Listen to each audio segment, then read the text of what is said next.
श्रीरामचन्द्र करुणा समुद्र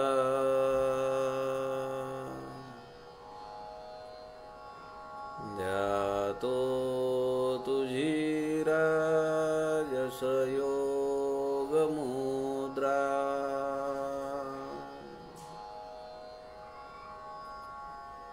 नेत्री नये रे तुझ वीण निद्रा कै भेट शिवा मजला सुभद्रा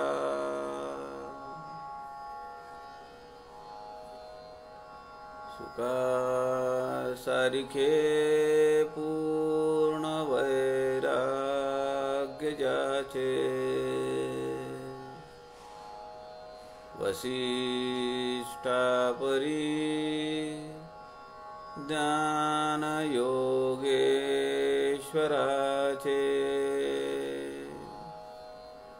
कवी वाल्मीकी सारिखा मान्य ऐसा नमस्कार माझा सद्गुरु रामदासा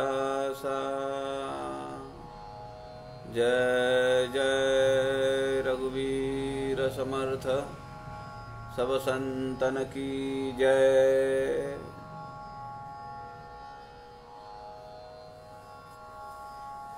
सज्जन हो नमस्कार। समर्थ रामदास स्वामींच्या आनंदवन भुवनी या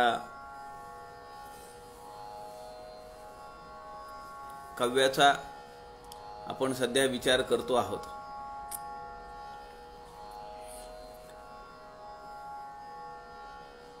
10 मे पासून आपण संत रामदास स्वामींच्या मनाचे श्लोक, त्यानंतर ग्रंथराज दासबोध, आत्माराम, कल्याण स्वामीकृत सोलिव सुख, समर्थकृत करुणा स्तोत्र आणि आनंदवन भुवनी या काव्याचा अभ्यास करण्याचा प्रयत्न आपण करतो आहोत।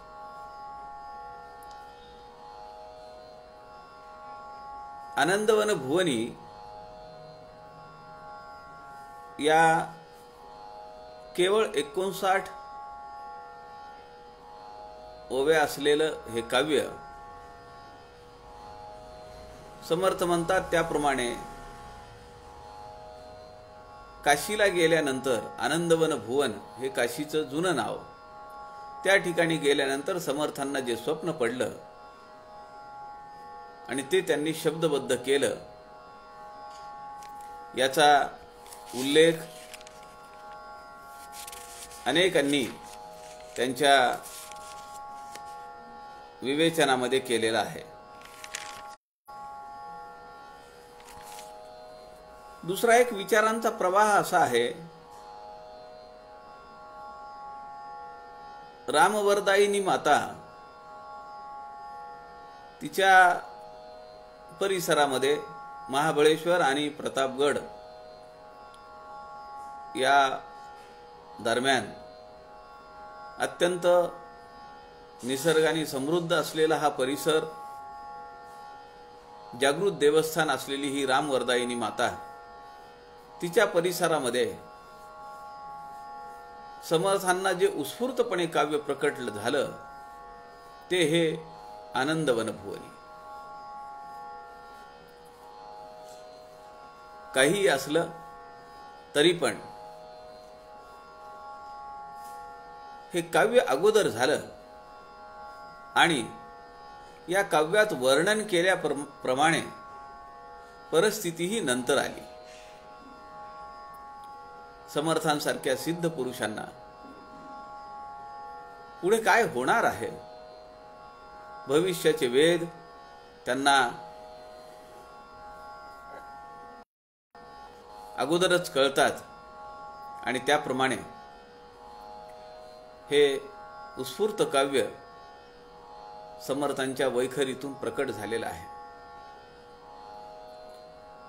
आज या काव्याच्या शेवटच्या 9 ओव्या आपण घेणार आहोत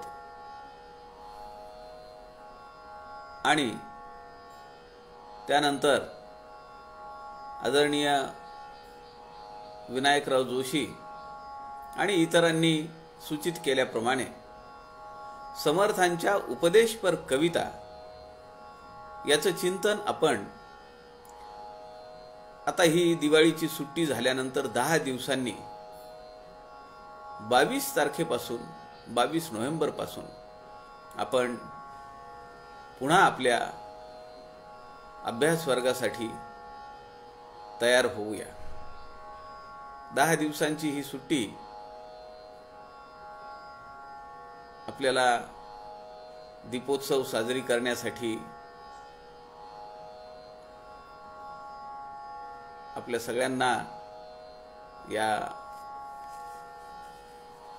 मंगलमय आणि दिवाळीच्या सगळ्यांना शुभेच्छा. आदरणीय प्रवीणजी शास्त्री दिवाकर यांच्या संत समागम लाईव्ह फेसबुक या पेजवरून त्यांनी दिलेल्या सूचनेप्रमाणे आपण आपला अभ्यास 10 मे पासून सुरू केला आणि आपल्या सगळ्यांच्या आग्रहापोटी प्रेमापोटी मलाही समर्थांच्या अनेक वाङ्मयाचा अशा पद्धतीने व्यापक विचार करण्याची संधी मला आपल्या सगळ्यांमुळे प्राप्त झाली. त्याबद्दल मी आपणा सर्वांचा कृतज्ञ आहे, ऋणी आहे. आपण या आनंदवन भुवनी या काव्यातील शेवटच्या 9 ओव्या 59 ओव्यांचं हे काव्य 50व्या ओवीपर्यंत आपण काल आलो होतो. आपण पाहिलं की समर्थ म्हणतायत, बुडाला औरंग्या पापी म्लेच्छ संहार जाहला, उदंड जाहले पाणी स्नान संध्या करावया, असं सुरेख वर्णन आहे.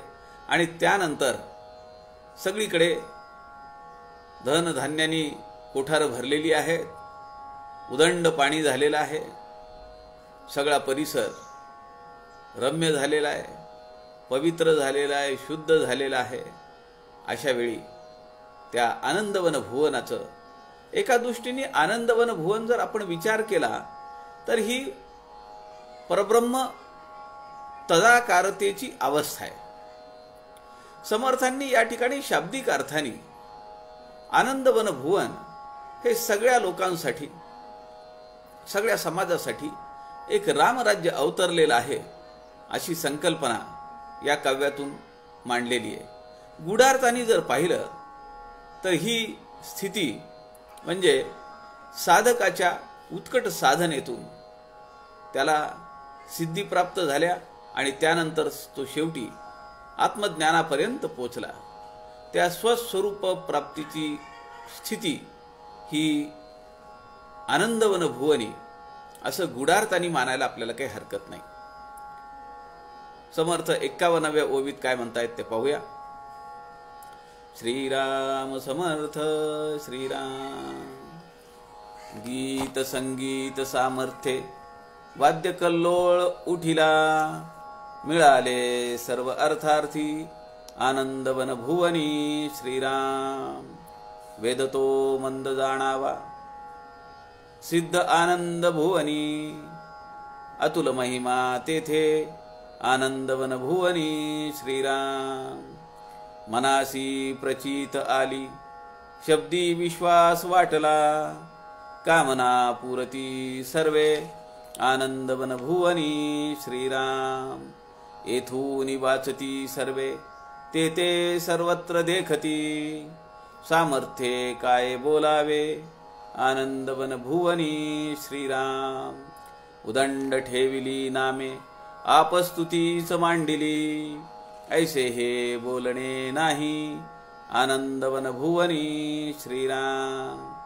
बोलणे वाऊगे होते चालणे पाहिजे बरे, पुढे घडेल ते खरे आनंदवन भुवनी श्रीराम. स्मरले लिहिले आहे बोलता चालता हरी, काय होईल पहावे आनंदवन भुवनी श्रीराम. महिमा तो वर्णवेना विशेष बहुता परी, विद्यापीठ ते आहे आनंदवन भुवनी श्रीराम. सर्व सद्या कळा विद्या न भूतो न भविष्यती, वैराग्य जाहले सर्वे आनंदवन भुवनी श्रीराम. समर्थ वर्णन करतायत या आनंदवन भुवनाचं, की ज्या ठिकाणी सगळे लोक समाधानी आहेत, पुरस्चरण चालू आहेत, जप तप अनुष्ठान चालू आहेत, सगळ्या तीर्थक्षेत्रांवर साधना करणारे लोक आहेत, गृहस्थी लोक सगळे आपल्या विहित कर्मामध्ये रत आहेत, आणि सगळीकडे सद्विचार सद्वासना, एकमेकांबद्दल आदर प्रेम प्रीती स्नेह असं सगळीकडे वातावरण आहे. गीत संगीत सामर्थ्ये वाद्य कल्लोळ उठिला, मिळाले सर्व अर्थार्थी आनंदवन भुवनी. अनेक प्रकारची गीत अनेक प्रकारची संगीत, समर्थ म्हणतायत वाद्य कल्लोळ उठिला, सगळीकडे मंगलमय अशी सुरुवात सगळीकडे झालेली आहे. अनेक मंगल वाद्य वाजतायत. आपल्याला माहिती आहे की संगीत शास्त्रांनी मानवी जीवन अत्यंत समृद्ध केलेलं आहे. समर्थ रामदासांनी चतुर्दश ब्रह्म निरूपण नावाचा समास घेतला, त्यामध्ये 14 ब्रह्म सांगितले. त्यामध्ये एक आहे नाद ब्रह्म. आणि स्वतः समर्थांनी रामाजवळ मागितलेला आहे, संगीत गायन दे रे राम, अलाप गोडी दे रे राम, तद्रुपता मज दे रे राम. काय काय मागितले समर्थांनी?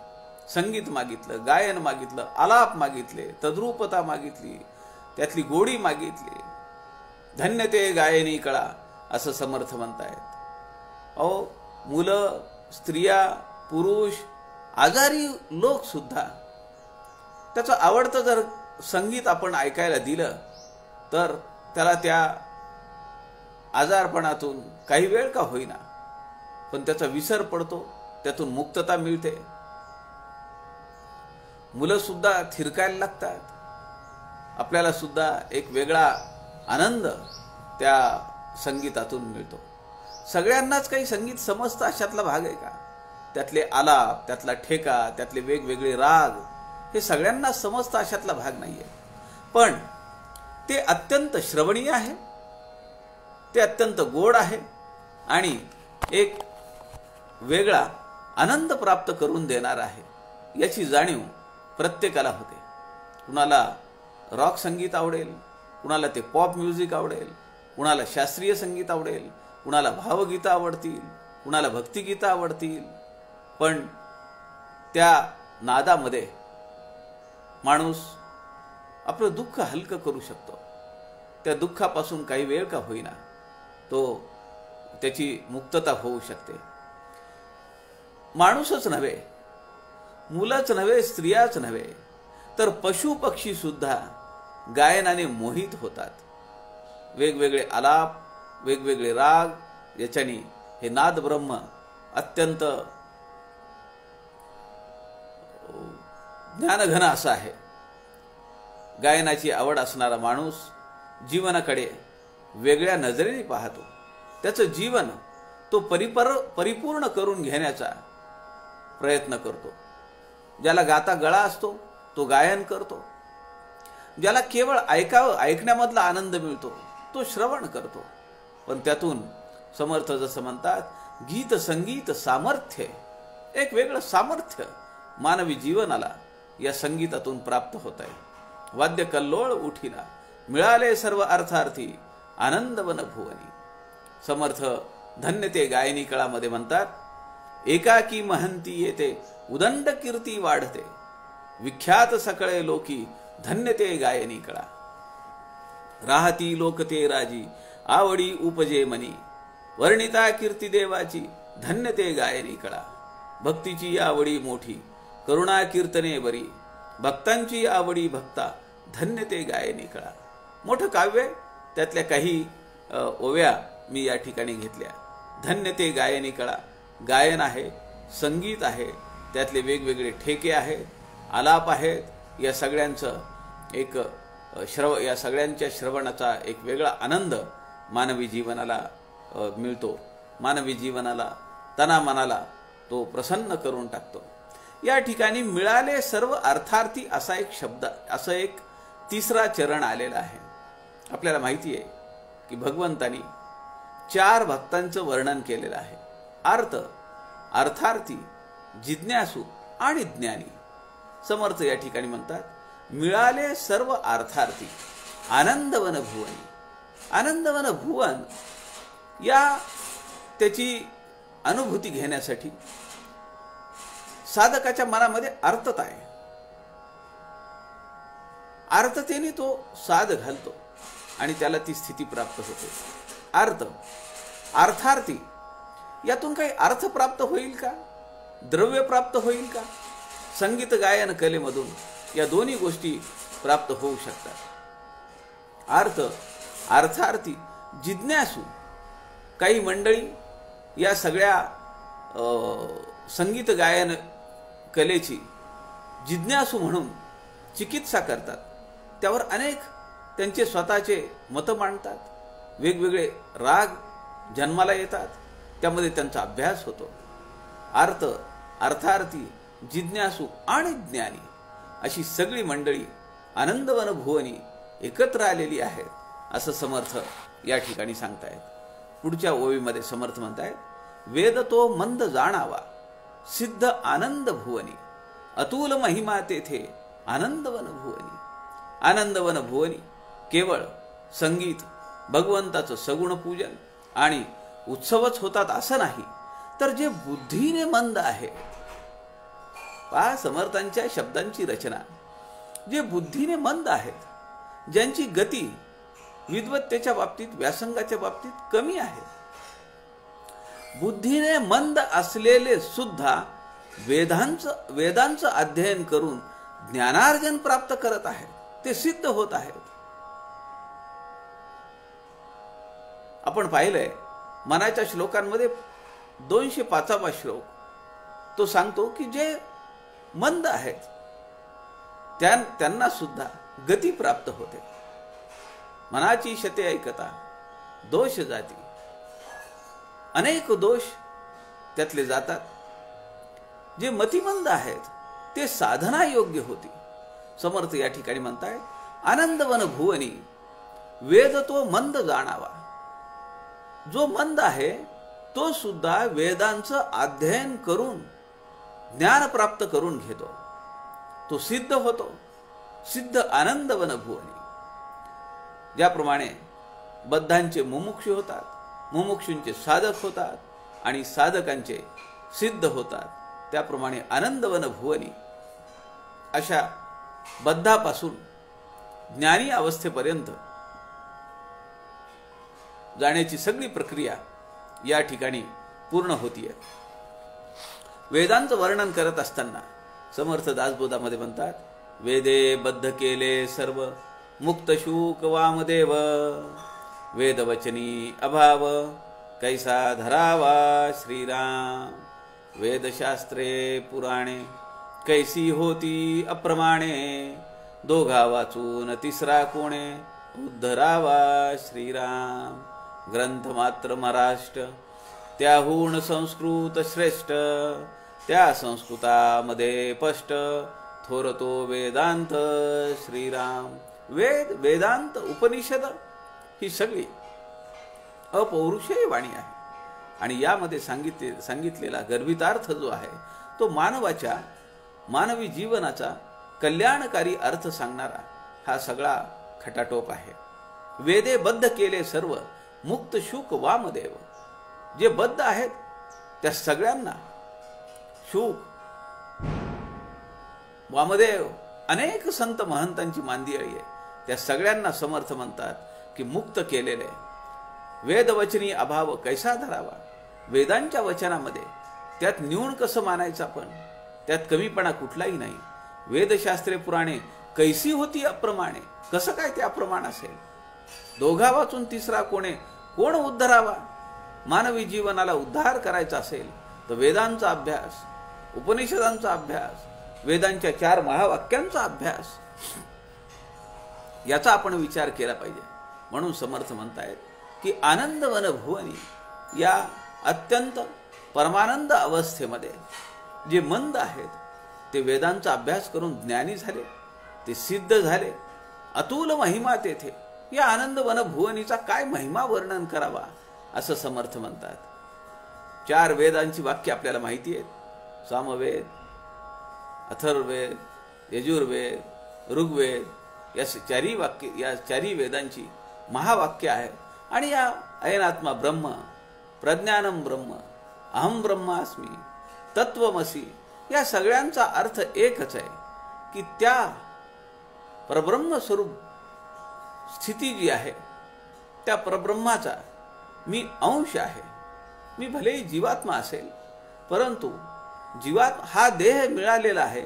या देहाचा विसर पडून त्या परब्रह्माच्या स्वरूपाची स्थिती जाणून घेणं आणि त्याचा अखंड अनुसंधान ठेवणं हेच मानवी जीवनाचं ध्येय आहे. आणि ते आनंदवन भुवनी साकार होत आहे.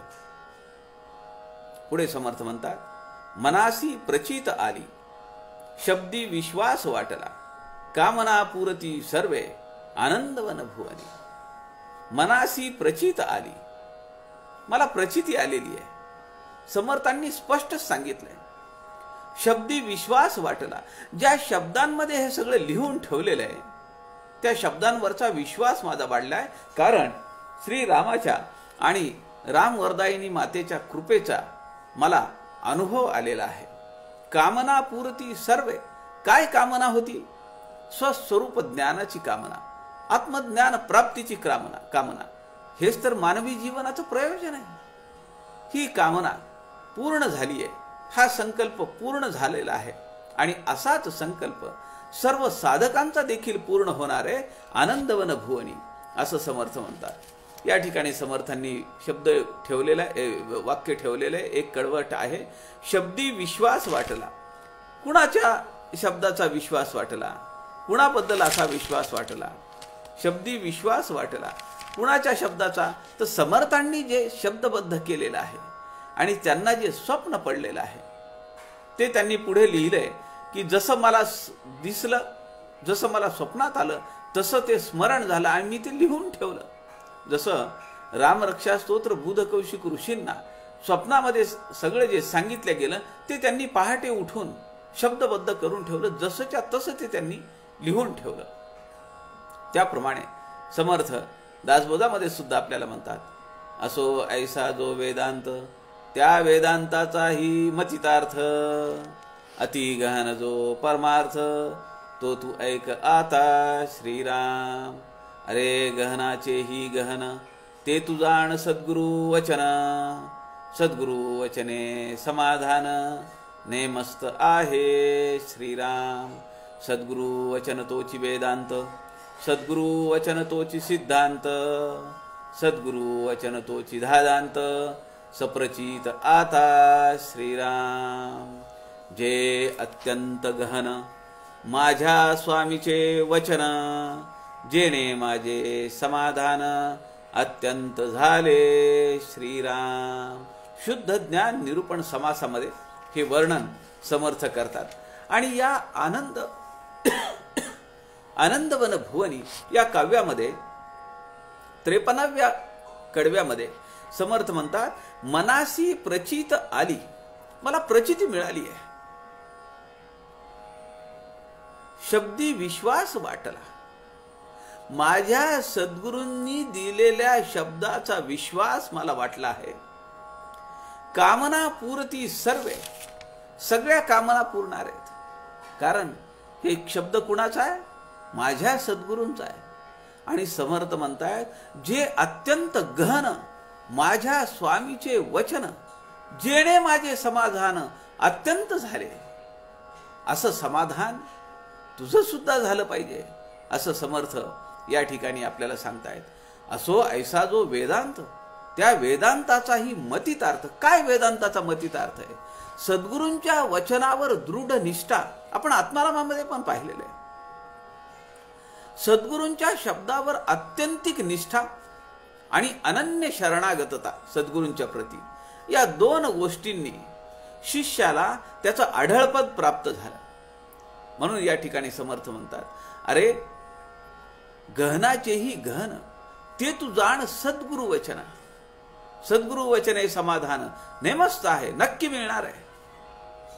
सद्गुरु वचन तोची वेदांत, वेदांत सिद्धांत आणि धादांत. शास्त्र प्रचिती, गुरु प्रचिती आणि आत्मप्रचिती, या तिन्ही प्रचिती मी घेतलेल्या आहेत.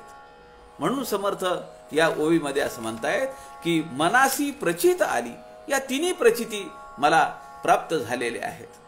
आणि जे अत्यंत गहन, जे अत्यंत गुह्यतम आहे, की जे जाणल्यानंतर पुन्हा काही जाणून घ्यायची गरज उरत नाही, असं हे सद्गुरूंची कृपा आणि सद्गुरूंचं वचन आपल्या अंतःकरणावर आपण दृढपणे कायमपणे ते अधोरेखित केलं पाहिजे. जे अत्यंत गहन माझ्या स्वामीचे वचन, जेणे माझे समाधान अत्यंत झाले. माझं समाधान मला झालेलं आहे आणि मला त्या परमपदाची प्राप्ती झालेली आहे. समर्थ या ओवीमध्ये आनंदवन भुवनी ही परमार्थ प्राप्तीची आणि मानवी जीवनाची जी अंततोगत्वा जे ध्येय आहे आपलं, त्याचं वर्णन या ठिकाणी करतायत. आणि याला प्रमाण म्हणून आपल्या सद्गुरूंनी केलेली कृपा. समर्थांचे सद्गुरू कोण आहे? प्रभू श्रीरामचंद्र. त्यांनी केलेली कृपा या ठिकाणी शास्त्र प्रचिती, गुरु प्रचिती आणि आत्मप्रचिती, त्यालाच शास्त्रामध्ये वेदांत, सिद्धांत आणि धादांत असं म्हणतात. पुढे समर्थ म्हणतात, येथुनी वाचती सर्वे ते ते सर्वत्र देखती, सामर्थ्य काय बोलावे आनंदवन भुवनी श्रीराम. मानवी जीवनामध्ये आपल्याला 5 कर्मेंद्रिय, 5 ज्ञानेंद्रिय आपल्याला दिलेली आहेत. ज्ञानांच्या इंद्रियाने या दृश्य विश्वातील माया बाजूला करून जे शुद्ध ज्ञान आहे ते आपण आत्मसात केलं पाहिजे. आणि कर्मांच्या द्वारे, कर्मेंद्रियांच्या द्वारे आपलं कर्म हे सद्वासना, सद्विचार यावर असलेलं सत्कर्म करत आपण उपासना केली पाहिजे. कर्म, उपासना आणि ज्ञान हे 3 गोष्टी समर्थांच्या वाङ्मयामध्ये, सगळ्या वाङ्मयामध्ये ओतप्रोतपणे भरलेल्या आहेत आणि प्रकटपणे भरलेल्या आहेत. आमचं कर्म कसं असलं पाहिजे? कर्म हे एक दिवस आमची उपासना झालं पाहिजे, किंवा आम्ही जे उपासना करतो आहोत ते माझं कर्म झालं पाहिजे. कर्म ती उपासना व्हावं आणि उपासनेतून मला ज्ञानाची प्राप्ती झाली पाहिजे. कर्म, उपासना, ज्ञान आणि एकदा ज्ञानाची प्राप्ती झाली की कैवल्य प्राप्ती किंवा मोक्ष प्राप्ती ही दूर नाहीये. मला माझ्या स्वस्वरूपाचं ज्ञान होणं हाच माझा मोक्ष आहे, हीच माझं कैवल्य पद आहे, हेच माझं आढळ पद आहे. आणि समर्थ या ठिकाणी म्हणतायत की येथून वाचती सर्वे ते ते सर्वत्र देखती. आनंदवन भुवनी जाण्यासाठी हे सर्व वाचलं पाहिजे, या सगळ्या काव्याचा अभ्यास केला पाहिजे आणि कर्मांच्या द्वारे उपासना करीत ज्ञान इंद्रियांच्या द्वारे ज्ञान प्राप्त करायचं. समर्थ म्हणतायत की सर्वत्र देखती म्हणजे त्याला, अशा साधकाला सर्व काळाचं ज्ञान प्राप्त होत आहे. म्हणून पुढे काय घडणार आहे हे समर्थांनी या काव्यामध्ये शब्दबद्ध करून ठेवलंय अगोदरच. बुडाला औरंग्या पापी म्लेच्छ संहार झाला. समर्थ कसं काय म्हणू शकतात? पण समर्थांना दीर्घ सूचर आहे. भविष्याचा वेध घेण्याचं सामर्थ्य संत रामदास स्वामींमध्ये आहे. म्हणून त्यांनी हे सगळं शब्दबद्ध केलंय. आणि म्हणून ते म्हणतायत की ते सर्वत्र देखती. जे जे या काव्याचा, जे जे या संत साहित्याचा अभ्यास करतील त्या सगळ्यांना भविष्याचा वेध घेण्याचा अभ्यास, ते सामर्थ्य उपलब्ध होऊ शकतं, त्याला ते प्राप्त होऊ शकतं. पंच ज्ञानेंद्रिय आम्हाला दिलेली आहेत. श्रोत्र आहे कान, त्या कानाने परमात्म्याचं स्वरज्ञान ऐकणं हाच त्याचा मूळ उद्देश आहे. त्वचा भगवंताचा स्पर्श अनुभव करणं.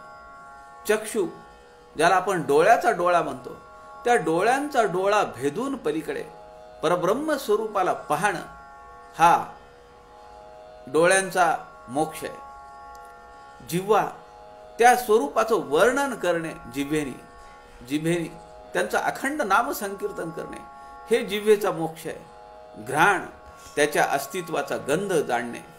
आणि आपल्याला माहिती आहे अष्टांग योगामध्ये ह्या सगळ्या गोष्टी सांगितलेल्या आहेत. अनेक रंग दिसू लागतात, अनेक गंध यायला लागतात, सुगंध आपल्या भोवती दरवळायला लागतो. अशा प्रकारचं पंचज्ञानेंद्रिय ज्या ठिकाणी शांत होतात, ज्या ठिकाणी विराम पावतात, तेच खरं आपलं स्वरूप आहे. आणि समर्थ म्हणतायत येथुनी वाचती सर्वे. ज्यांनी ज्यांनी संत साहित्याचा, संत वाङ्मयाचा अभ्यास केला, आनंदवन भुवनी या काव्याचा अभ्यास केला, ते सर्वत्र देखती. सामर्थ्य काय बोलावे आनंदवन भुवनी. परमपद प्राप्त केल्यानंतर, त्या परब्रह्म स्वरूपाची प्राप्ती केल्यानंतर समर्थ म्हणतायत काय सामर्थ्य प्राप्त होईल, त्याची काय महिमा वर्णन करावी, त्याचं काय वर्णन करावं, त्याच्याबद्दल काय महती सांगावी. पुढच्या ओळीमध्ये समर्थ म्हणतायत उदंड ठेविली नामे आप स्तुतीच मांडिली. ऐसे हे बोलणे नाही आनंदवन भुवनी. उदंड ठेविली नामे. भगवंताला उदंड नावं दिलेली आहेत. परमात्म्याला अनेक नावांनी साधकांनी त्याचं नामकरण केलेलं आहे. आपल्याला माहिती आहे की भीष्मांनी भगवान श्रीकृष्णांची स्तुती जी केली त्याला विष्णू सहस्त्रनाम असं म्हणतात. आणि हजारो वर्षापासून विष्णू सहस्रनामाचा महिमा आपल्या सगळ्यांना माहिती आहे. विष्णू सहस्रनामामध्ये भगवंताची 1000 नावं आहेत. आणि भीष्मांनी केलेली ही स्तुती विष्णू सहस्रनाम हे भगवान श्रीकृष्णांना अत्यंत प्रिय असलेलं स्तोत्र आहे. याची स्वतः कबुली श्रीकृष्ण परमात्म्याने दिलेली आहे. दासगणू महाराजांना, परमपूजनीय आप्पांना, दादांना, दासगणू महाराजांना त्यांचे जे भक्त समूह आहे ते सगळे दादा या नावाने ओळखतात. पूजनीय दादांना एका साधकाने विचारलं, दादा तुमच्या जीवनातली साधना काय? काय साधना तुम्ही केली की जेणेकरून आपण आधुनिक महिपती म्हणून गणल्या जाता? अनेक संतांची, अनेक देवदेवतांची स्तोत्र आपण उत्स्फूर्तपणे रचलीत. ह्याच्या पाठीमागे तुमची साधना काय?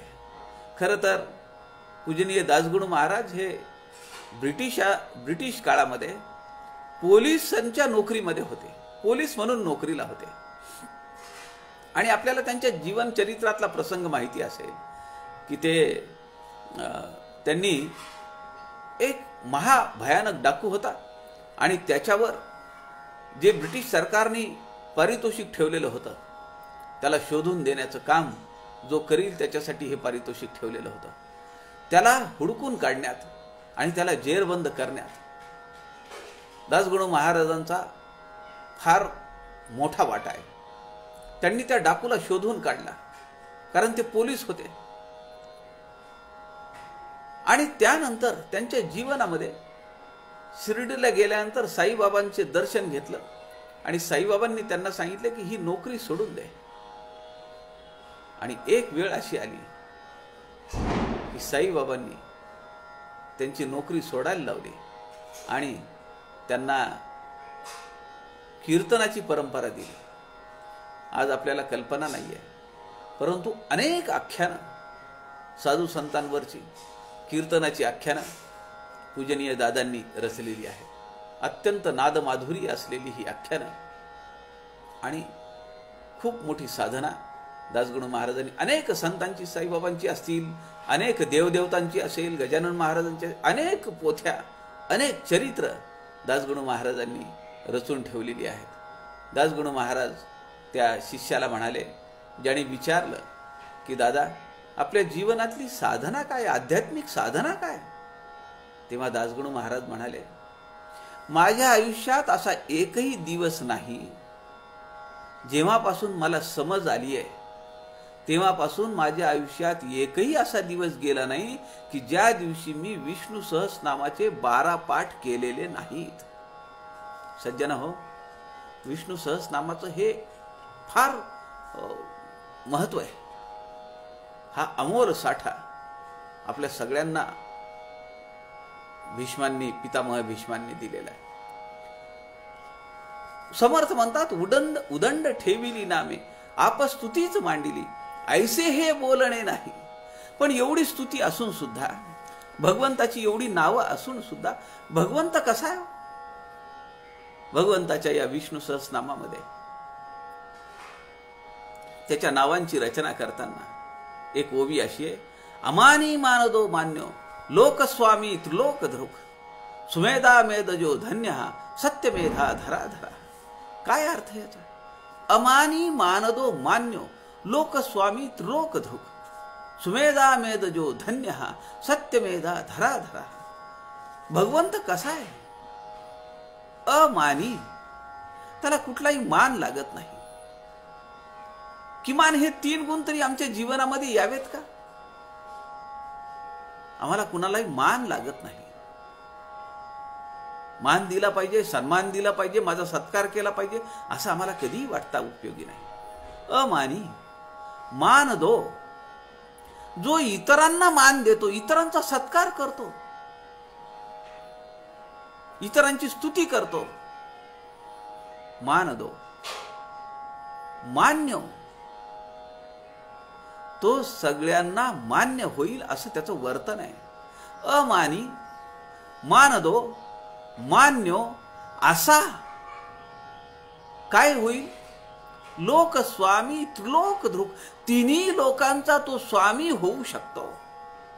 किती मोठं पद आहे. पण तो मी पण विरहित साधना केली तर, कर्तृत्वाचा अहंकार ज्या दिवशी मनात येईल त्या दिवशी सगळी साधना पाण्यात गेली असं आपण समजलं पाहिजे. तशीच प्रभू श्रीरामाची रामनामावली सुद्धा आहे. किती नावं आहेत आणि या सगळ्या नावांमध्ये रामाचं कर्तृत्व, रामांच्या लीलांचं संकीर्तन, त्याचं मोठेपण सांगितलेलं आहे. उदंड ठेविली नामे आप स्तुतीच मांडिली, ऐसे हे बोलणे नाही आनंद वनभुवनी. मनुष्य मात्र आपल्या स्वस्तुतीतच रमतो, कर्तृत्वाचा अहंकार आपल्या मनामध्ये बाळगतो. आप स्तुतीच मांडली, आप म्हणजे स्वतः, स्तुती स्वतःची स्तुती सांगणे. समर्थांनी दासबोधामध्ये मूर्ख अशी संबोधना केलेली आहे. स्वदेशी भोगी विपत्ती सांगे वडिलांची कीर्ती. वडिलांची कीर्ती सांगतो, आपला मोठेपणा सांगतो. अशा ग्रहस्थाला समर्थ रामदासांनी मूर्ख असं नाव दिलेलं आहे. समर्थ म्हणताय, अरे तू गंभीर सुधा समुद्र अससी, जाणेन येणे तुला. तू गंभीर सुधा समुद्र अससी, जाणे न येणे तुला. सत्ता ही अवघी तुझीच, परी तू सर्वाहुनी आगळा. या ह्याच्यामध्ये जर लिप्त होऊन बसलास, आसक्त होऊन बसलास, मी माझा अभ्यास, माझं व्यासंग एवढा, माझं लिखाण एवढं, माझं कर्तृत्व एवढं, याच गुंतवड्यात जर अडकून बसलास तर समर्थ म्हणतात, मग काही तुझ्या जीवनाचं खरं नाही. तू या सगळ्यांपेक्षा आगळा वेगळा आहेस. कारण तू कुठे राहतोयस? आनंद वनभुवनी. पुढे समर्थ म्हणताय, बोलणे वावगे होते, चालणे पाहिजे बरे.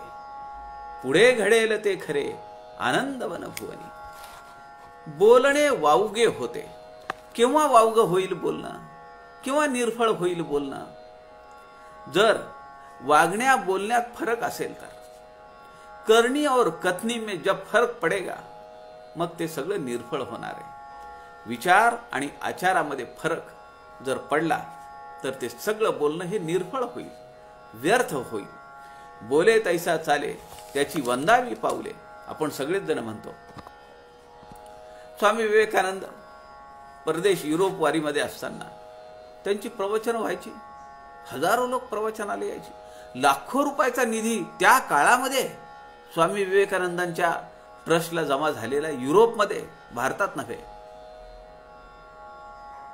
कुणाच्या तरी पोटात दुखलं आणि त्यांनी प्रश्न केला की आपण जे सगळं सांगता हे तर वेदशास्त्रांमध्ये लिहून ठेवलेलं आहे, तुम्ही वेगळं काय सांगताय? स्वामी विवेकानंद म्हणाले, मी दावा केलाच नाही की मी काही वेगळं सांगतो आहे. मी तर तेच सांगतो की जे प्रभूंनी सांगितलंय, पण मी जे सांगतो त्याप्रमाणे मी वागतो. हा मोठा फरक आहे. तसं समर्थ या ठिकाणी म्हणतात, बोलणे वावगे होते, चालणे पाहिजे बरे. ज्याप्रमाणे बोलू आपण त्याप्रमाणे आपलं चालणं असलं पाहिजे, त्याप्रमाणे आपला आहार, विचार, विहार असला पाहिजे. त्याप्रमाणे समर्थ या ठिकाणी म्हणतायत की सद्विचार, सत्कर्म, भगवंतावर श्रद्धा, विश्वास ठेवून आपण काम करत राहिलं पाहिजे. आपण कार्यरत असलं पाहिजे. अंतिमती तैसी गती हे वचन आपल्याला माहिती आहे, पण अंतिम काळ हा आपल्याला माहिती नाहीये. काही दिवस ठरलेला नाहीये की चला आता 3 दिवस राहिलेत, आता आपण 24 तास अहर्निश भगवंताचं नामस्मरण करू. असं काही होत नाही. जे पेरलंच नाही ते उगवेल कुठून? आणि अंतिम ठिकाण जर माहिती नसेल, अंतिम वेळ जर माहिती नसेल, तर पेरणी केव्हा करणार? म्हणून आता पेरत राहिलं पाहिजे. आपण ही सगळी धारणा, समर्थ म्हणतात, मरणाचे स्मरण असावे त्यासाठीच आहे. जर मरणाचं स्मरण असेल तर आपण सद्विचार करू, सद्वासना आपल्या अंतःकरणात राहतील, आपली कर्म ही सत्कर्म होतील. नुसत्या गप्पा मारण्याने काहीही होत नाही. त्याप्रमाणे क्रिया घडली पाहिजे. म्हणून समर्थ म्हणतात, बोलणे वावगे होते, चालणे पाहिजे बरे, पुढे घडेल ते खरे आनंदवन भुवनी. जे घडेल ते सद्गुरूंच्या वचनाप्रमाणे घडेल. भगवंताची जशी इच्छा आहे तसंच घडेल आणि ते योग्य घडेल, ते माझ्यासाठी शुभ घडेल, असा निर्धार, असा विश्वास आपला असला पाहिजे. आता ही जी 57वी ओवी आहे, या 57व्या ओवीतून आपल्याला या पूर्ण आनंदवन भुवनी या काव्याची जी, या काव्याचा जो बेस आहे, जे अधिष्ठान आहे, हिंडता फिरता गेलो आनंदवन भुवनी, स्वप्नी जे जे देखिले तैसेची घडत असे, हे जे समर्थ म्हणतात, त्याची प्रचिती पुन्हा एकदा या ठिकाणी स्पष्टपणे समर्थांनी आपल्याला शब्दबद्ध करून सांगितली आहे. समर्थ म्हणतायत 57व्या कडव्यामध्ये, स्मरले लिहिले आहे, बोलता चालता हरी, काय होईल पहावे आनंदवन भुवनी. स्मरण केव्हा होत आहे? जेव्हा एखादी गोष्ट घडून गेली आहे. समर्थांनी काव्याच्या सुरुवातीला सांगितले आपल्याला. या आनंदवन भुवनी काव्याच्या 7व्या कडव्यामध्ये समर्थ आपल्याला सांगताय, स्वप्नी जे जे देखिले रात्री, ते ते तैसेची होत असे. स्वप्नी आणि रात्री, रात्री झोपल्यानंतर स्वप्नामध्ये जे जे मी पाहिलं तसं तसं पुढे घडलेलं आहे, घडणार आहे. समर्थ या ठिकाणी म्हणतायत, स्मरले, जागृती अवस्था आल्यानंतर, जागा झाल्यानंतर स्वप्नामध्ये काय काय घडलं ते मला आठवलं. स्मरले, लिहिले आहे, ते सगळे लिहून ठेवलंय. हे आनंदवन भुवनी काव्यामध्ये ते त्यांनी लिहून ठेवलंय. बोलता चालता हरी, कुणी कुणाकडनं लिहून घेतलंय? मला माध्यम म्हणून वापरलं. पण हे कोण सांगितलं? कुणी घडवलं, कुणी मला स्वप्नात दृष्टांत दिला, कुणी मला स्मरण दिलं, हे सगळं कोण करताय? भगवंत करतो आहे. माझे सद्गुरू करतायत, माझे प्रभू श्रीराम करतायत. काय होईल ते पहावे. आता पुढे काय काय होईल त्याप्रमाणे आपण पाहूया, असं समर्थ म्हणतायत. ही सगळी रामोपासना, आत्मोपासना समर्थ करत होते, म्हणून त्यांना ही दीर्घ सूचना प्राप्त झाली. आणि त्यांनी झोपेमध्ये जे त्यांना स्वप्न पडलं ते त्यांनी सकाळी उठून शब्दबद्ध केलं. हे पुन्हा पुन्हा ते आपल्याला सांगतायत की जेणेकरून आपल्या लक्षात आलं पाहिजे की समर्थांना पुढच्या भविष्यकालीन घटनांचा वेध समर्थांच्या जीवनामध्ये अगोदरच लागलेला आहे. समर्थ म्हणतायत आपली भगवंतावर दृढ विश्वास असला पाहिजे. सगळं करून घेणारा, आपण म्हणतो ना, बोलता चालता तो करून घेणारा तो हरी आहे. त्याच्या सत्तेवर हे सगळं चाललेलं आहे. म्हणून आपण करुणाष्टकामध्ये एक करुणा स्तोत्र आहे की ज्याचं पालुपद हे परमसुंदर ते पद पावसी असं आहे. बहुत सार विचार करी मना, मना बहुत सार विचार. कशाचा विचार कर? बहुत विचार कर. कशाचा कर? आसाराचा नको करू, माईक दृश्य विश्वाचा नको करू. जे सार आहे, जे शाश्वत आहे, जे नित्य आहे, त्याचा तू खूप विचार कर. बहुत सार विचार करी मना, दृढ धरी रघुनाथ उपासना.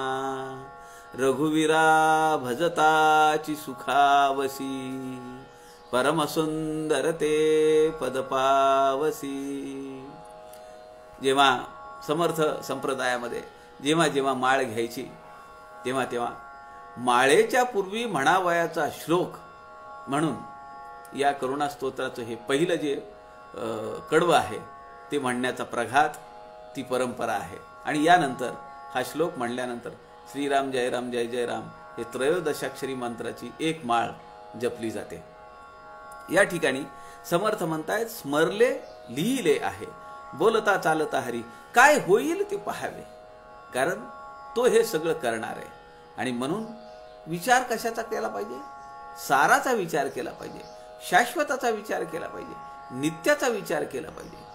आम्ही ते सगळं सोडून देतो आणि जे अनित्य आहे, जे असार आहे, जे अशाश्वत आहे, जे नाशिवंत आहे, जे आमच्या सोबत कुठेही येऊ शकत नाही, त्यातच आम्ही गुरफटलेलो आहोत. समर्थ म्हणताय ते सगळं सोडून दे, रघुनाथाची उपासना कर. आणि रघुनाथाला जर तू भजशील तर परमसुंदर ते पद पावसी. समर्थांनी आम्हाला दिलेला हा आत्मविश्वास आहे. पुढे समर्थ म्हणतात महिमा तो वर्णवेना, विशेष बहुता परी. विद्यापीठ ते आहे आनंदवन भुवनी. या ठिकाणी समर्थांनी या 58व्या ओवीमध्ये विद्यापीठ हा शब्द वापरलेला आहे. या आनंदवन भुवनी या साम्राज्याचा महिमा तो वर्णवेना. मला काही ते तिथलं महिमा त्याचा काही वर्णन करता येत नाही. सगळं सुख समाधान सगळीकडे आहे. विशेष बहुतापरी विद्यापीठ ते आहे आनंदवन भुवनी. विद्या असली पाहिजे, त्याशिवाय मानवी जीवनाला कुठलीही किंमत नाही. म्हणून विद्या विनयेन शोभते असं जे म्हणतात. विद्या असल्याशिवाय मानवी जीवनाला कुठलीही किंमत नाही. विद्यापीठ म्हणजे काय? ज्ञानाचं भांडार आहे. प्रतिभा संपन्न ज्ञान प्रधान समुदाय आनंदवन भुवनी आहे. त्या ठिकाणी आत्मोपासना चालू आहे, रामाची उपासना चालू आहे, वेदांची उपासना चालू आहे, अखंड अनुसंधान चालू आहे.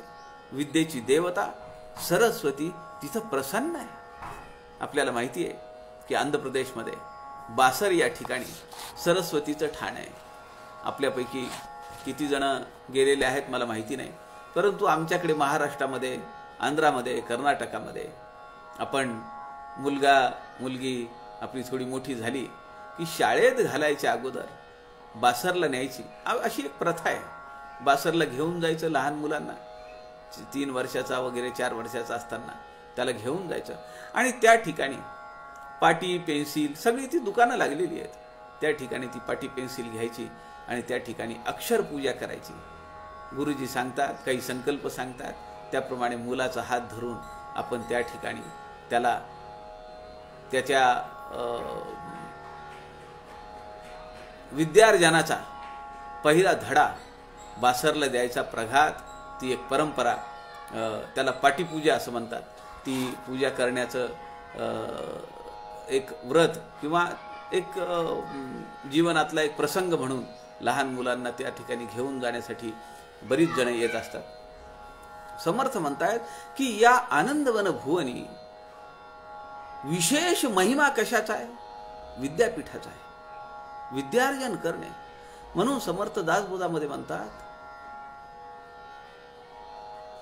अभ्यासोन प्रकटावे नाहीतरी झाकोन असावे, प्रगटोन नासावे बरे नव्हे.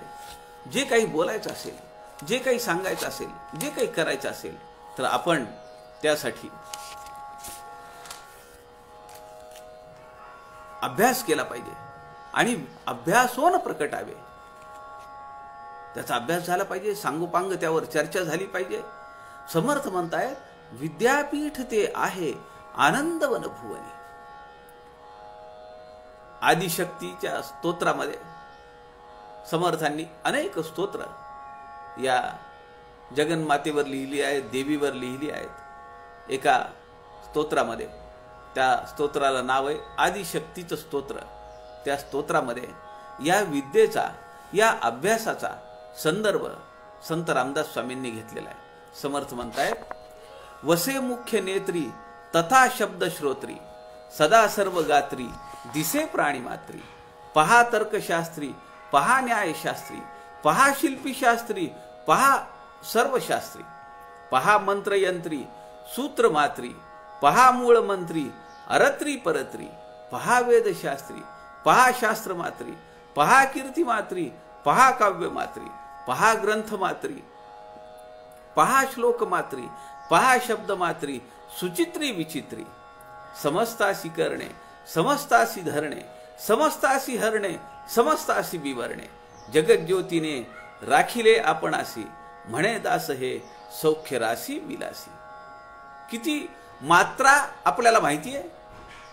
अक्षर ब्रह्मामध्ये मात्रा आहे आणि किती ठिकाणी समर्थांनी या मात्रेचं गुंफण केलेलं आहे. आणि ही कोण आहे? आदिशक्ती आहे.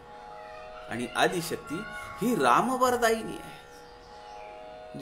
ज्या वरदायिनीने, ज्या तुळजा भवानीने रामाला वरदान दिलं, ज्या तुळजा भवानीने छत्रपती क्षत्रिय कुलावतंस श्रीमंत शिवाजी महाराजांना वरदान दिलं, अशी ही आदिशक्ती. आणि तिच्या आधारावर हे विद्यापीठ उभं आहे असं समर्थ म्हणताय. आपल्याला माहिती आहे की समर्थांनी करुणास्तोत्र आपण ते पाहिलंय. युक्ती नाही, बुद्धी नाही, विद्या नाही विवंचिता, निर्णता भक्त मी तुझा, बुद्धी दे रघुनायका. काया वाचा मनोभावे तुझा मी म्हणवी तसे, हे लाज तुझ लागी, बुद्धी दे रघुनायका. समर्थांनी रामाजवळ आपल्याला बुद्धी मागितली आणि समर्थ म्हणतायत की विद्येशिवाय, बुद्धीशिवाय माणूस काचे आहे. काचे म्हणजे कच्चे. आपल्याला माहिती आहे की आत्ता डिसेंबरमध्ये 400 वर्ष झाली समर्थांना श्रीरामांचा अनुग्रह होऊन. त्यानिमित्त 3 दिवस भव्य दिव्य सोहळा पार पडला जांबेला. आणि या जांबेला समर्थांच्या जन्मगावी काही जागा घेतली आहे. 2 एकरची जागा आहे आणि त्यामध्ये चैतन्य ज्ञानपीठ व्हावं यासाठी म्हणून काही मंडळी झटतायत, अपार कष्ट घेत आहेत. या सगळ्या संकल्पनेचे प्रणेते जे आहेत, अध्वर्यू जे आहेत, ते मुकुंदराव गोरे काका आहेत. आणि अव्याहतपणे, अथकपणे सतत ते जांबेला चैतन्य ज्ञानपीठ व्हावं, कारण त्यांनी संदर्भ घेतलाय की समर्थांनी आनंदवन भुवनी या काव्यामध्ये 58व्या ओवीमध्ये विद्यापीठाचं नाव घेतलंय आणि ते विद्यापीठ जांबेला साकार करायचंय असा त्यांनी विडा उचललेला आहे. या काव्याचा शेवट करताना 59व्या ओवीमध्ये समर्थ रामदास म्हणतायत, सर्व सद्या कळा विद्या न भूतो न भविष्यती, वैराग्य जाहले सर्वे आनंदवन भुवनी. उदंड विद्या आहे, सरस्वतीचं ठाण आहे. त्या ठिकाणी सर्व विद्या, सर्व सद्या कळा विद्या, सदा सर्वदा त्या ठिकाणी अनेक कलांचं, अनेक विद्येचं माहेर घर असलेलं असा अभ्यास त्या ठिकाणी होईल. अनेक साधक त्या ठिकाणी येतील, ते ज्ञान प्राप्त करून घेतील. असं ज्ञान प्राप्त करून घेतील की ते भूतो न भविष्यती असेल. समर्थांची ही वाणी आहे, ती व्यर्थ जाईल का? ती वाया जाईल का? आपला विश्वास त्यावर असला पाहिजे. समर्थ म्हणतायत, असे ज्ञानी पुरुष वैराग्य जाहले सर्वे. दासबोधामध्ये, आत्मारामामध्ये, सगळ्या समर्थांच्या वाङ्मयामध्ये समर्थांचा साधक, समर्थांचा ज्ञानी, समर्थांचा महंत कसा अपेक्षित आहे की तो विरक्त आहे, तो वैराग्यशील आहे, पण तो लोकसंग्रह करतोय, समाजाच्या उद्धारासाठी झटतोय, राष्ट्राच्या उन्नयनासाठी झटतोय. असा साधक, असा ज्ञानी, असा महंत, अधिकारी पुरुष, असा लोकसंघटक समर्थ रामदासांना अपेक्षित आहे. आणि म्हणून समर्थ या ह्याच्यामध्ये म्हणताय की विद्येच्या अधिष्ठानावर सगळं मानवी जीवन चालतं. समर्थांनी बुद्धिप्रधानतेला महत्व दिलेलं आहे. दासबोधामध्ये समर्थ म्हणतात, बुद्धी देणे भगवंताचे, बुद्धिवीण माणूस काचे, राज्य सांडून फुकाचे, भीक मागे श्रीराम. बुद्धी जर नसेल तर अशा माणसाला राज्यपदी बसवल्यानंतर सुद्धा तो भिकेलाच लागेल, कारण ते राज्य त्याला सांभाळता येणार नाही. बुद्धी पाहिजे, युक्ती पाहिजे, विद्या पाहिजे. म्हणून समर्थ म्हणतात, हे भगवंताचं देणं आहे. बुद्धिवीण माणूस काचे, काचे म्हणजे कच्चे, त्याला जमणार नाही सगळा व्यवहार. विचारे निश्चळ झाली बुद्धी, बुद्धिपासी कार्यसिद्धी, पाहता वडिलांची बुद्धी निश्चळी गेली श्रीराम. बुद्धीने सर्वही होते, बुद्धिदाता नारायणो, आधी तो आपुला कीजे, लक्ष्मी चरणी बसे श्रीराम. समर्थ म्हणतायत, बुद्धी देणारा जो नारायण आहे त्याला ओळंगून घ्या, त्याला आपला करा, त्याला आपल्या अंतःकरणात बसवा. तो जर आपल्या अंतःकरणात आला, त्या नारायणाला जर आपण कवेत घेतलं, त्या नारायणाच्या चरणी जर आपण लागलो, तर लक्ष्मी आपल्यापासून लांब नाही जाऊ शकत. कारण लक्ष्मी त्या नारायणाच्या चरणाजवळ बसणारीच आहे. तिच्या प्राप्तीसाठी वेगळं काही करण्याची गरज नाही आहे. आपण बुद्धी मिळवावी, विद्या मिळवावी, अभ्यास करावा, असं समर्थ या ओवीमध्ये सांगतायत. आणि समर्थ म्हणतायत, अशा भूतोन भविष्यती एवढं ज्ञान त्या ठिकाणी ते सगळे साधक मिळवतील, अभ्यास करतील. आणि भूतोन भविष्यती त्यांना काय प्राप्त होईल? वैराग्य जाहले सर्वे. त्यांच्या अंतःकरणात विवेकपूर्ण वैराग्य प्रदीप्त होईल. विवेकाधिष्ठित वैराग्य त्या सगळ्यांना प्राप्त होईल. असे ते सगळे साधक आनंदवन भुवनी सिद्ध होऊन डोलायला लागतील. म्हणून समर्थ म्हणतात, वैराग्यापरते नाही भाग्य, वैराग्य नाही ते अभाग्य, वैराग्य नसता योग्य परमार्थ नाही. आमच्या मानवी जीवनामध्ये आम्हाला जर परमार्थ करायचा असेल तर वैराग्य आल्याशिवाय परमार्थ नाही होऊ शकत. मला जर परमार्थाचा वाटेकरी व्हायचा असेल तर मला वैराग्य आलं पाहिजे. समर्थ वाङ्मयाचा अभ्यास करणाऱ्यांना एक प्रश्न आहे, समर्थांचे महत्भाग्य कोणते? लोकांना प्रश्न पडतो, अभ्यासार्थींना प्रश्न पडतो, समर्थांचं महत्भाग्य कोणतं? समर्थांचं महत्भाग्य हे प्रखर वैराग्य. सगळ्यांच्या जीवनामध्ये येऊ शकतं का? आम्ही किती ठरवतो लिप्त व्हायचं नाही, आसक्त व्हायचं नाही, पण आमचं वैराग्य हे विवेकाधिष्ठित वैराग्य नसतं. आमचं वैराग्य हे स्मशान वैराग्य आहे. स्मशान वैराग्य म्हणजे काय? स्मशानामध्ये आम्ही जातो, कुणाच्या अंत्ययात्रेसाठी जातो. जोपर्यंत त्या चितेला अग्नी देईपर्यंत आम्ही म्हणतो काय जीवनात खरं नाही आहे, घटकेत आहे, केव्हा फुसकन होईल, केव्हा निजधामी जावं लागेल, काही सांगता येत नाही. आमच्या ग्राहक पंचायत चळवळीतले एक अत्यंत उमद व्यक्तिमत्व, एक हिरिरीनं मुद्दे मांडणारं आणि लोकसंघटनेसाठी, ग्राहक संघटनेसाठी अत्यंत कार्यरत असलेलं व्यक्तिमत्व नाशिक मध्ये राहत होतं. आदरणीय अरुणजी भार्गवे हे त्यांचं नाव आहे. ग्राहक तीर्थ बिंदू माधव जोशी यांचा त्यांना सहवास लाभला. त्यांच्यासोबत अनेक वर्ष त्यांनी काम केलं. आम्ही त्यांच्यासोबत काम करत होतो. नाशिक विभागामध्ये अथक प्रवास करायचा, लोकसंघटन करायचं, ग्राहकांचं संघटन करायचं, ग्राहकांचं प्रबोधन करायचं. आत्ता 4 दिवसाखाली दुपारी 4 ते 5 या दरम्यान त्यांनी पुढच्या महिन्यामध्ये येणाऱ्या 24 डिसेंबरला, की जो राष्ट्रीय ग्राहक दिन आहे, 24 डिसेंबर 1986ला या देशाने ग्राहक संरक्षण कायदा पारित केला. तो राष्ट्रीय ग्राहक दिवस म्हणून साजरा होतो. या राष्ट्रीय ग्राहक दिनाच्या निमित्ताने नाशिक विभागातल्या 6 जिल्ह्यांमध्ये शालेय विद्यार्थ्यांमध्ये वक्तृत्व स्पर्धा घ्यावी यासाठी त्यांनी ऑनलाईन बैठक घेतली. 4 ते 5 बैठक झाली.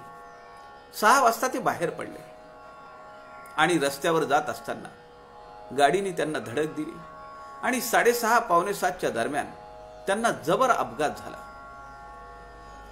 मेंदूला मार लागला. 10:30 वाजता 4 तासामध्ये सगळं जीवन संपलं. ग्राहक चळवळीला एक मोठा सेटबॅक, एक मोठा धक्का त्यांच्या जाण्याने बसला. त्यांच्या सुविद्य पत्नी सौ भार्गवे यांनी दासबोधाचा अभ्यास केलेला आहे. पत्रद्वारा दासबोध अभ्यास त्यांनी पूर्ण केलेला आहे. माणसाच्या जीवनाचं काय खरं आहे? त्यामुळे समर्थ असं म्हणतायत की वैराग्यापरते नाही भाग्य, वैराग्य नाही ते अभाग्य, वैराग्य नसता योग्य परमार्थ नाही. आणि म्हणून असा अभ्यास व्हावा. भूतो न भविष्यती अभ्यास आपण करावा आणि आपलं ज्ञान हे वृद्धिंगत व्हावं. त्या ज्ञानाच्या तेजाने आपलं जीवन उजळून निघावं. तीच तर खरी आपली दिवाळी आहे. म्हणून परमपूजनीय आप्पा अर्थात वरदानंद भारतींच्या शब्दांमध्ये मी असं म्हणेन, पूर्व दिशेचा अंगीकार जयी करतो भास्कर. पूर्व दिशेचा अंगीकार जयी करतो भास्कर. मग ती पूर्व जगभर राज्य पसरवी तेजाचे. आणि त्यानंतर काय होता? मग ती पूर्व जगभर राज्य पसरवी तेजाचे. तेवी गुरुचरणांची सेवा, वाणीस ऐशा दे प्रभावा. आप्पा म्हणतायत तेवी गुरुचरणांची सेवा. गुरुचरणांची सेवा करत, त्यांच्या वाङ्मयाचा अभ्यास करत, माझ्या वाणीला वाणीस ऐशा दे प्रभावा.